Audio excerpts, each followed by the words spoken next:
তার পরিবার সহ শাহাদাত বরণ করেছেন। আল্লাহর অশেষ রহমতে শেখ হাসিনা শেখ রেহানা বেঁচে ছিল। তো আমরা কি করছেন, দেশের উন্নতি করছে, দেশের যত মেগা প্রকল্প আছে সব তারাই উন্নতি করছে, অন্য কোনো সরকার কিন্তু করে নাই।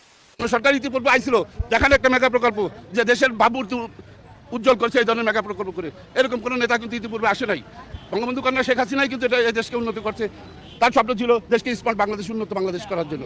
আজ এই পথকে আমি সিচুয়েশন ভাই আমি ফুল আনি নেই, কারণ কি যে দেখেন আমি মনে প্রাণে বঙ্গবন্ধুকে ভালোবাসি, আমি শ্রদ্ধা করি।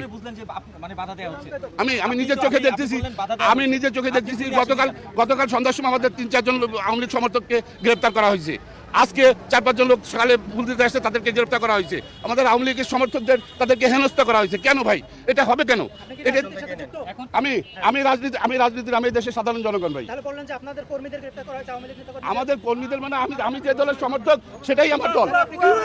আমি যে দলের সমর্থক, শোনেন ভাই, শোনেন এই দেশ আমাদের, আপনাদের এই দেশ আমার, আপনারা আমার ভাই, আমরা একসাথে এই দেশে থাকবো, আমরা একসাথে থাকবো ভাই, আমরা একসাথে চলাফেরা করবো। আজ আমরা বলতেছি এই ধরনের প্রতিহিংসা বন্ধ হোক। আমরা সমাজে সম্মিলিতভাবে বসবাস করি, আমাদের নেতৃত্বের শ্রদ্ধা করি, আমাদের নেতা কর্মীদের শ্রদ্ধা করি। আমরা যাকে যে দল সমর্থন করে আমরা সেই দলের সমর্থন করে আমরা দিন শেষে সামাজিকভাবে সবাই একসাথে বসবাস করি। এটাই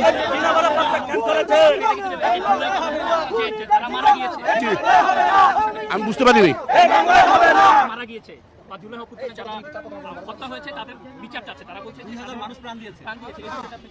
এটা আইনি প্রক্রিয়া, আইন যেটা সাব্যস্ত করবে সেটাই আমরা সবাই মানাবো, তাই না? যেটা আইন সম্মত হবে সেটাই হবে। এখানে আমরা সাধারণ মানুষ একটা মন্তব্য করে বিরোধ করতে চাই না।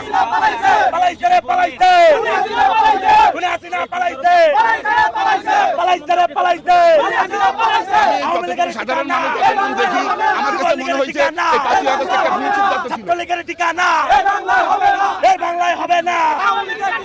ভুয়া ভুয়া ভুয়া আওয়ামী লীগ ভুয়া ভুয়া ভুয়া ভুয়া ভুয়া ভুয়া।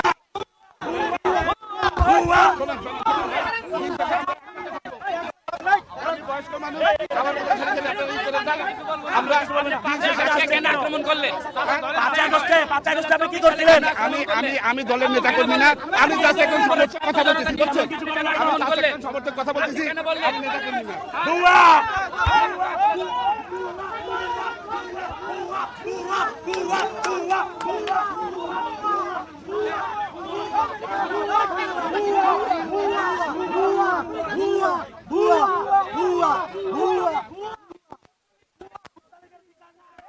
হবে না।